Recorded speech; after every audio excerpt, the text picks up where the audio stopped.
Nick, Welcome. welcome. Thanks for Thank you being very here much. Yes. and share your experience in this city or your Sure. background in music. Mhm. Mm. So we're talking off camera that you are the Correct. Yes.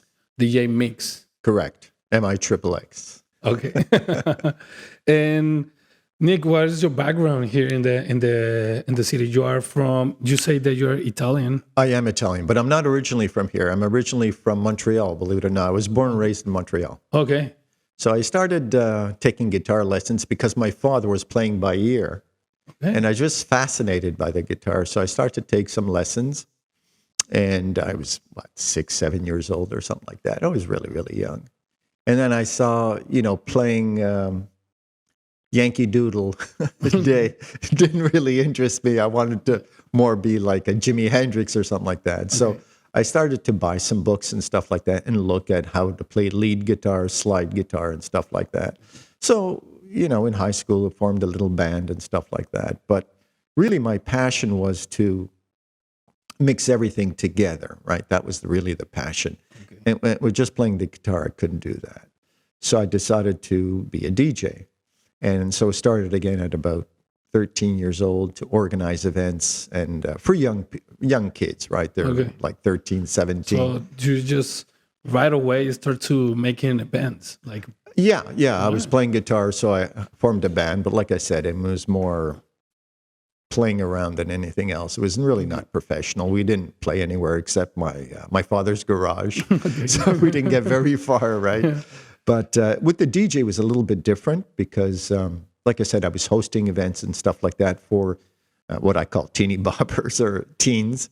And 13 to 17. And there you would get easily like 600 kids in a Friday or a Saturday, right?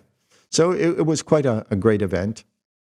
Like everybody, I would go out and rent these ugly turntables, cheap, because I didn't have that much money. Exactly. and started to mix and things like that. At the beginning, it was horrible. I'll be honest with you. It was a bad experience for me. But as time grew, then I start to understand, I took my musical background and applied it to DJ, and that started to help me more and more. And so after that, went out and got a job, went out and bought Techniques turntables, a mixer, and became a little more, we'll say, professional, right, in that realm. So that's what it all started.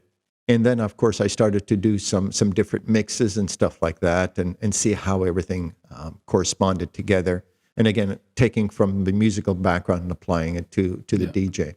And that's how it started. Then I started to, in Montreal, when you're 18, of course you can start, you're considered, no longer a minor. So I started to work in the nightclubs. Okay. Again, the experience was a little bit weak from my end because, again, I didn't have the experience of the nightclub life. But you have to start somewhere, right? Somewhere, exactly. So the first club I got thrown out.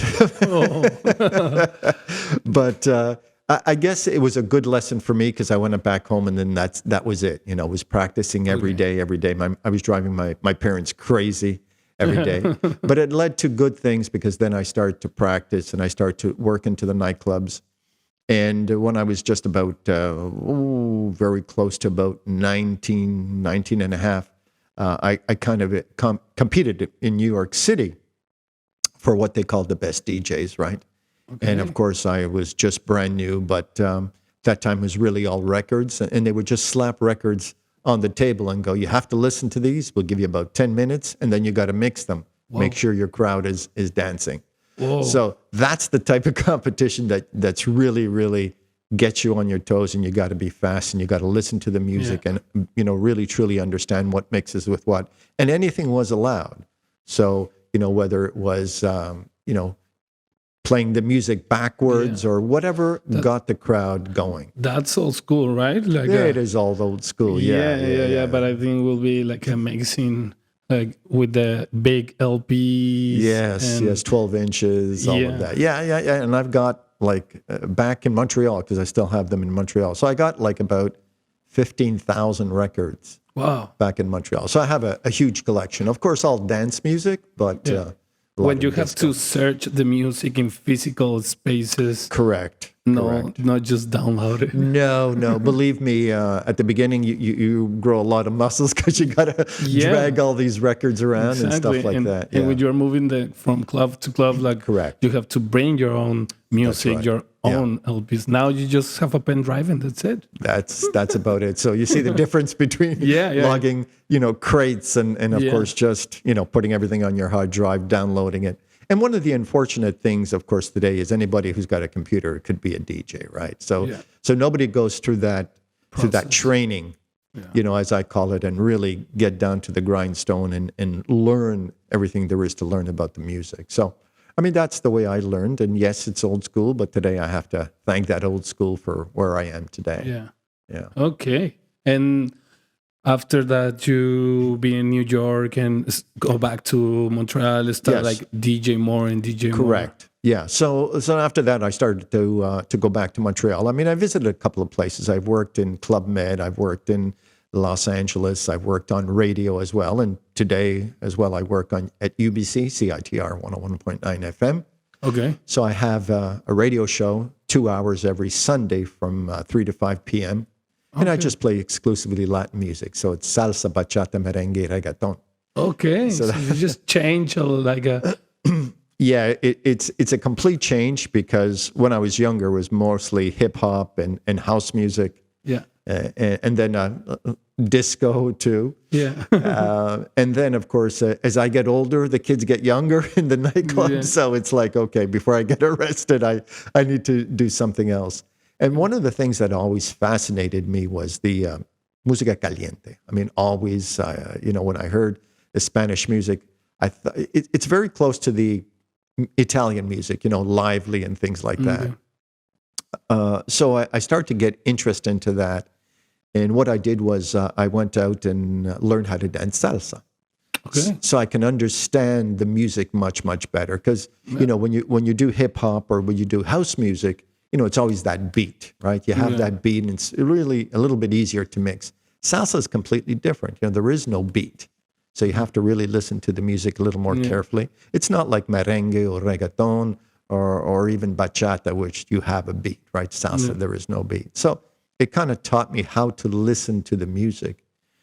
Okay. And one of the advantages is, when you look at, hip hop, it's for a certain club age, right? Yeah. And then you look at house music, it's for a different club age and all of that. And one of the things that fascinated me was Latin music was for everybody. Yeah. There is no age limit, right? In a club, you can have people that are, 19, 20, and then you can have people that are 40. Yeah. So that's one of dancing. Exactly, dancing. And they just dance with each other. So that's one of the nice things that fascinated me the most about going into and orienting myself into the Latin music. And since 2003, I've been Latin music ever since. You go full to the Latin music. Yes, absolutely. It's full Latin music, yeah. Okay, and you say like you're getting older and the kids getting younger, then you just get your focus on the Latin music. Correct. And then they start like changing to clubs, like moving to clubs that play Latin music. That is correct, yes. So moved more into that. And then in 2008, I moved here. And one of the things is, of course, there was not really many Latin events in Vancouver. I moved here in 2008. Like I said, it was really kind of weak.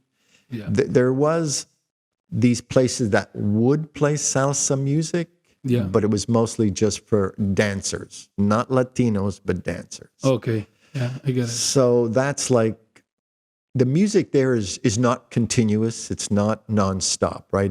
I play a song, then I play another song, another song. I feel like a jukebox, really, just standing there like a jukebox, and you just play one after the other. Yeah. And some people don't like merengue, or more bachata or this and that. So that's one of the things that I said, you know what? I need to orient myself where I feel comfortable, right? Okay. And I want to take that mixing capabilities and use it. So then I started to really look at hosting true Latin events, right? With the salsa, bachata, cumbia, reggaeton, and all of that. You start making your own events. Correct. Because you saw there was a open space to that. Yes. Yeah. So I saw there was a need. And even today, I mean, you look around, there's really not so much. No. Even though, there's a lot of people that do host one every so often, but there's nothing on a regular basis, except maybe one or two places, right? Yeah. So I figured there's a niche there, and I want to satisfy that niche. But more than that, I want the people to feel truly Latin. Right. Okay. So if you look at, for example, when you walk into a club, whether it's Acapulco or whatever the case may be, and there's a lot of nightclubs there, right? And you have a DJ and everybody's dancing. Let's be realistic. But I've also been to Cuba, whereby it's more like a cabaret, right? There is a live band there. There is a DJ and all of that. And even, in Miami, it's kind of the same thing. I've been There's a lot of Cubans living there. Correct. Exactly. That's the first thing. And one of the funny things talking about that is that when you walk into, a main street in Miami, all you hear is Latin music. And the first thing they do is they ask you if you speak Spanish, right? Not English, Spanish, which is kind of nice. So that's one of the things that I found was kind of missing here in a way, more of a cabaret style where people come in, they can hear the band for a little while, then they hear, some of the songs that everybody knows are classics. And people kind of enjoy that a little bit more than just going into a nightclub and just being a nightclub, right? Okay. So, just only the DJ right? Song, like you say, like jukebox.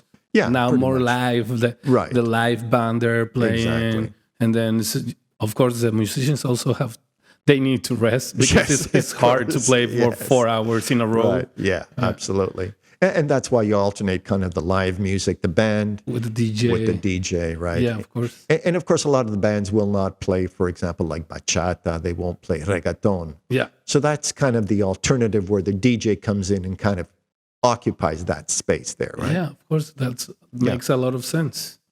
Yeah. Nice. Then you came here to Vancouver and started making your own events. Yeah, I took a year off just to see the market, study the market a little bit. Okay. And kind of get a better understanding of what is required to really be successful. And like I said, at the beginning I was mostly attending these salsa dances and things like that, but they weren't true Latin. They were just salsa dances. Okay. And I just felt that, like I said, for myself, if I look at my mixing capabilities and techniques and everything I learned, that's what I want to apply, right? Because that's, to me, it makes me feel like a true DJ. Right? Okay. So hence the reason why I say that's my style, right? I like to mix a reggaeton song with a salsa, with a cumbia. I like to do all of that. Okay. And you play, and that events, you will you have you say 2008. So you have more than 10 years making this type of events here in the city. Correct. Absolutely. Yes. Mm-hmm. And you just change the place, the club, or... Yeah, basically, whoever wants to hire me, I'll go. Okay. One of the things that I found is that, when you work for somebody, there's two things. Some of them are kind of liberal and play what you want. Then others, of course, they're club owners. So they're like, no, this is what I want and this is what I want. So you're not really free to express yourself the way you want to. Okay. So I figured by hosting my own events, I get to control the music the way I want to. Yeah. I get to see the people. And if it doesn't work, change it automatically, change the song, change the vibe, change the atmosphere, change the genre of music that I'm playing. If I'm playing salsa and nobody's on the dance floor, regardless of even Mark Anthony singing, then just switch it up to something else. So. Okay. And now you say that you are in UBC radio. Correct. I work on UBC radio, yes. How do you end there? So I was working in a radio station in Montreal. Okay. It was just outside of Montreal. And the experience was great. I really, really enjoyed it. And I find that's one way where you get to present new music to people, right? Yeah, I'm curious because I always, in my mind is, how do you get that job? Do you apply with hey, I'm a musician or I am a DJ. Can I have a 2-hour schedule in that radio station? Yeah, it's a little more complex than that, but yeah, absolutely. The first thing is find out if they have an opening, right? If they have a space.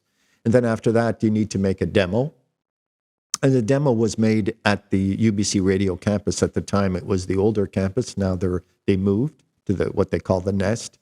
And so I went in there, spent a couple of hours a day doing the demo, recording, re-recording, like making a program, right? Like a TV program in radio, of course. Absolutely. Yeah. A 2-hour show with the music, talk, and everything else. They wanted to see and hear, what are your capabilities of doing.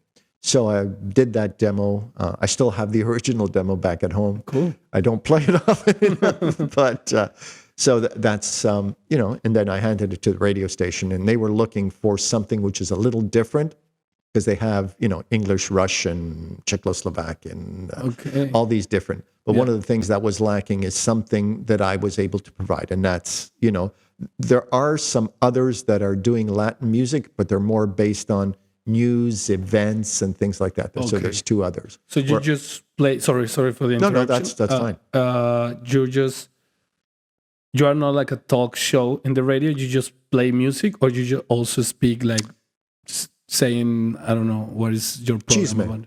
Chisme? Yeah, chisme. So what I do is I have some areas that I go out and pick up some information, like anything from J Balvin, Nicky Jam, Mark Anthony, little stuff that they do, whether it's their birthday, whether they have a girlfriend, whatever the case may be. Gossip. Chisme, gossip, exactly. Yeah. So that's what I'll do, right? I'll pick a little things, and it's mostly music, but then of course there's commercials. So right after the commercial break, then I'll talk a little bit about, the artist and what they're doing, what not they're doing. Okay, nice. And then go back to the music, and that's, like I said, it completes a 2-hour show. Okay, that's your program. Sundays?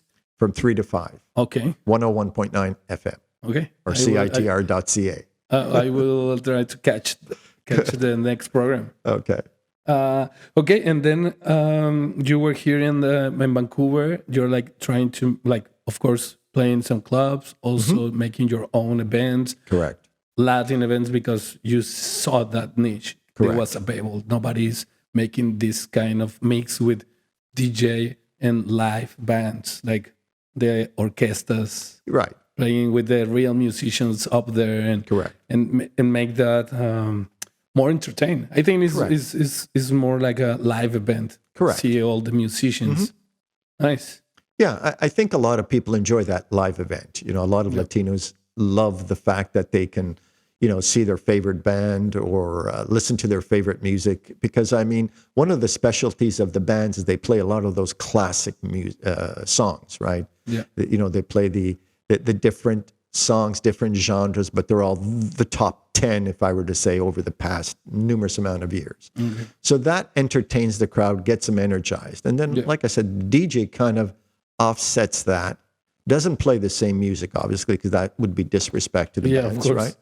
But still plays things they don't play. So, for example, if I want to start off the night once the band is over, then I'll play a bachata, 1 or 2 bachata, switch that to merengue, and then maybe go into reggaeton. And of course, that will spark up the crowd even more. So kind of sway them to the way, you want them to do. Yeah. And you create a brand name for these events, or it was just your name, or it was without a brand?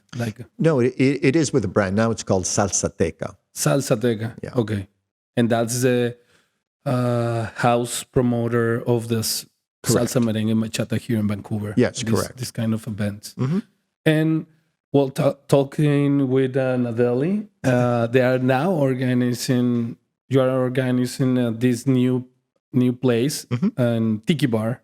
Correct. With the production of Salsateka. Yes. They will be just Friday or Saturdays? It is every Saturday night. It starts on the 28th of January and runs every weekend, every Saturday night. That will be now the house of Salsateka for now? That is correct. For now, yes, that will be the house of Salsateka. So everyone that wants to have a live band and a DJ mixing música latina, that's the place. That is the place. Okay. To come every Saturday night. And Tiki Bar has a dance floor. Yes. Cocktails, great space for be sitting and also for dancing. Correct. Yeah. Okay. Yeah. So this has been in the works for numerous amount of years. I and another my partner, have organized these events in the past. We've been very successful, but at that time it was downstairs. So one of the things about, of course, in Vancouver, there's limited spaces, right, to host events. Yeah. So one of the things that after all these events took place, I asked the manager, listen, your bar upstairs is kind of open most of the nights because I don't see too many people there. Do you mind if I take over upstairs and do Latin events upstairs? Because I tried to be downstairs or organize events downstairs, but there's always something going on, right? And they want big, huge crowds. So this was pre-COVID. So we were supposed to open up on a certain date, and that did not happen because the government shut everything down. So then we waited for 2 years. A long wait. Long wait. Thereafter, I was supposed to start in May of this year, and they weren't ready. So now we reached January of 2023, and finally it's going to happen. It's going to happen. Yeah. Okay. A new place for salsa, because I know the places like Mangoes and other little places, but I don't see. I think like Unión Latinos is put some musicians on the stage. Yes, correct. Yeah, they did. Yeah. But now there will be like a house is not far away from downtown for everyone, and every Saturday, orchestra or live musicians playing salsa. Correct. So there is a lot of advantages to the Tiki Bar or the Waldorf Hotel. You have plenty of parking in the back. Nice. That's important. That's very important for the people. The bus stop's right in front of the Waldorf. Yeah. It's actually been known to be a place where Latinos used to hang out, believe it or not, many years ago. Yeah. Okay. Yeah, so people know of it. So it's kind of an easy transition for people to come and go, oh, okay, yeah, this is where we used to come. And actually, I'm getting a lot of requests from people. Are you going to be opening up for sure? Absolutely. So I am getting requests for that. Okay, cool. And these events, I know that the next event is this with Rumba Siete. Rumba Siete, yes. Yeah, there's the musicians that are going to be on the stage this night. Correct. But where can the people see which is like the next Saturday? They will go just to the social media, which is... Yeah, so the social media, so the page is really, all the tickets are sold on Eventbrite, but they can go to my Facebook page, DJ Mixxx. Okay. They can go and join the group, or they can go to Salsateka page as well, and everything, all the information is all on there. Salsateka is always post everything, Do you have an Instagram account for Salsateka? Yes, we also have an Instagram account for Salsateka as well, and a WhatsApp group for Salsateka as well. Okay, there's a WhatsApp group. Yes, nice. Yes. And of course, in the radio, you will be saying something about that, right? It's like verbal diarrhea. It's constantly talking about it. Yeah. Cool. Well, I'm excited to see that tiki bar with some salsa dancers there. Sure. Yeah, absolutely. I'm really excited as well to get that going, and just overall, want to get that feel and the vibe that I think is really, really important for Vancouver. Yeah, I think it's the people are changing the culture. Like live music is different, is better. I think so. Yeah. You will be charging some cover for enter to the bar? Yes. So it's a $20 cover. Yeah. And the reason why we ask everybody to go to Eventbrite, now you're going to probably pay a little bit extra, but it's really to reserve, because of course the space at the Tiki Bar is limited, right? There's only so many people that can get in. So if everybody waits for the door and then the tickets are all sold out, then they're going to be saying, well, how come I can't get in? I still want to get in. It's okay. I want to do this. So we're actually encouraging everybody to, reserve kind of. Yeah. It's like I said, a little more, but really it's well worth it, because if you come to the front door and you have to wait in line, and then the club is packed, and it's going to be difficult to. How much people do you have So I estimate about 150. After 150, you kind of. Yeah. You also have to here. The law is a little bit different. When I had my nightclub in Montreal, I would fit easily, 300-400 people in a space that kind of had less than 200. Yeah. But that's a little bit different, right? Yeah. People there are they're squeezed together. But when you have a salsa club where people are dancing salsa, you need a little more space. you need a little more space. That's Yeah, right. Yeah. Cool. Well, Nick, something that you want to add to this show about Salsateka, the history about Salsateka, what is all your career about? Sure. Well, Salsateka really involves everything. One of the nice things is, I speak with Nadeli all the time and find out what's going on in Cali, Colombia, because that is the salsa capital. Yeah, it is. And I listen to a lot of the radio shows there to see, what's playing. And I've got a lot of that music for sure. But one of the things, if I have to say this, and I think she's going to be surprised, but one of the things that really inspires me is her dad has music from who knows when. Now, again, like I mentioned to her and to her dad, there's music to listen to and there's music to dance to. It's a little bit different. Right? Yeah. I agree on that. But so being sort of involved with that, she kind of helps not to choose the music, because her and I have different tastes of music. She'll like this more salsa romantica, slow, easy. Yeah, like baladas. Baladas almost, but, the slower salsa. Whereas I'm more punchy salsa dura. I really want to feel that salsa. So we kind of have two different styles. So she really doesn't influence me on what I play. Okay. So I go, I don't like this song. And she goes, but everybody knows it.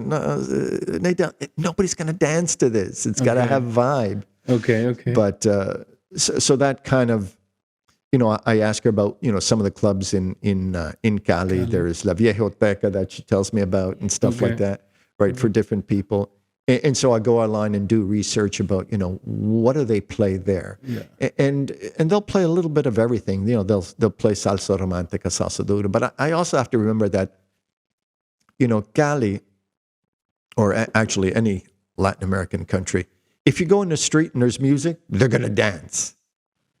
That's the interesting thing about it.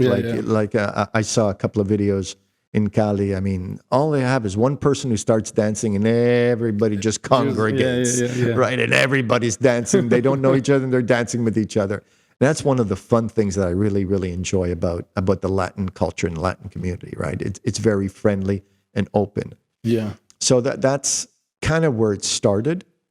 And like I said, bringing everything together under one roof. And the reason why I chose the word Salsateka is because I think that kind of covers everything. It doesn't only include salsa, of course, like I said, it includes everything else. Yeah. But I think people are more familiar with salsa than anything else, right? It's like the most common. It's commercial. Yeah. If I called it reggaeton, then I'd get one sort of crowd, right? If I call it only cumbia, then I get another sort of crowd. So that's kind of international. But the music will vary. I mean, the music, like I said, will be salsa, will be cumbia, will be merengue, reggaeton, bachata. I mean, it'll include all of that. Now that you have this place that you will have the live musicians, you are not a little, how do you say, like afraid maybe that there's not so much salsa musicians, that you just and repeating the same band again and again? Or do you think there is a great, how do you say, backlog of musicians here? Yeah, there is. You'd be surprised how many bands there are, Latin bands, that probably don't get much recognition. So one of the things is, I think you interviewed Mao, and you also interviewed Diego. Yeah. So I've had the opportunity to work with both. And some of the things that do happen is, people decide to move elsewhere. And some of the offsprings from both Orquesta Tabasco and Rumba Siete, not so much, but Orquesta Tabasco, some of the people have, gone to offsprings and started their own band. Yeah. So there's Cuban bands now that I can associate with myself, right? Yeah. There's other people that have bands within bands. So there's always an accumulation of some band. And if I really wanted to get into much more detail, then I can look at, mariachi band or norteña bands. Yeah. I mean, there is a stretch of musicians. Yeah, eventually, of course, it comes around. We're not the USA. Yeah. Unfortunately, Yeah. we are in Vancouver. We have to be realistic. But I think people enjoy that variety much, much more than, if you would have the same band every week. Because obviously, you're going to play almost the same music every week, right? Yeah. So a change is different. And you kind of read the crowd, which band is much more, tends to draw more. Yeah. Okay. Yeah. Okay. Yeah, because I think the Latino community is like growing a lot. Yeah, it has. Yeah. Do you never make some events in Surrey? Like I know that there's like a big community in Surrey. Yeah, I have somebody I know very well who has a nightclub in Surrey, right? Okay. So it's Mojitos. Okay. Yeah. Yeah. So I've worked at Mojitos. Okay. And really interesting bar, really, really great. It's been renovated, I think, and so it's got all great equipment. So the reason why I chose Vancouver is really one reason, and I chose the center so it kind of gets access to all over. I can probably associate myself with a club downtown, and attract different crowds. Not the same as Mango's. It's a completely different crowd. But like I said, the important things were, is there space to park? I mean, if people are coming downtown. Yeah, they need a place to park. Yeah. The age group I'm looking at as well, I would say 95% of them have a car, a vehicle. Okay. Finding parking downtown. Yeah, it's terrible. Horrible. Yeah. Or you pay, through the nose and you can park. And again, I think it's easy access. Bus, SkyTrain, parking, all of that. I think that's the reason why there's I a famous hotel that everyone's know. Who is it? Cool. Well, I think this... do you will uploading video about this event so that people can see like... Yes, absolutely. How was the real dancing there? Yeah. There are people there for sure. Yes, absolutely. We'll be downloading videos. We will post them to Instagram, YouTube, Facebook, and Salsateka has the YouTube channel too? Just opened it recently, so I'm going to be uploading some of my videos that I've done for all of the events, whether it's Robson Square or some of the events that I've done. So I'll be uploading all of that. So people can actually see there are people there dancing physically for the music. Yeah. Okay. Yeah. Perfect. Yep. Nick, nice to meet you, and I hope that I can visit some Saturday. I used to work in all the weekends because also I working in a live music lounge like Guild & Co. So that's the busy days. Yes. So if you're not, come and join us any Saturday. You're very welcome. VIP. So come in and enjoy yourself and dance. Yeah, I have two left legs, but I can try to dance all the time. Like in the weddings and like Mexican weddings, you have to dance. There's no choice. You have to dance. So exactly. I just stand up and try to move. Exactly. Whether it's two left or two right feet, everybody dances. Yeah, exactly. Well, Nick. There's no mezcal, but cheers. Cheers. And thanks for being here and share Salsateka with all the people. Sure. So everyone's know that the Tiki Bar will be the house right now for salsa events every Saturday. Correct. And be there they starts at 9 o'clock and it finishes at 2 a.m. in the morning. Okay, perfect. So you got a lot of time. Yeah, there. exactly. Okay. All right. Salud. Salud.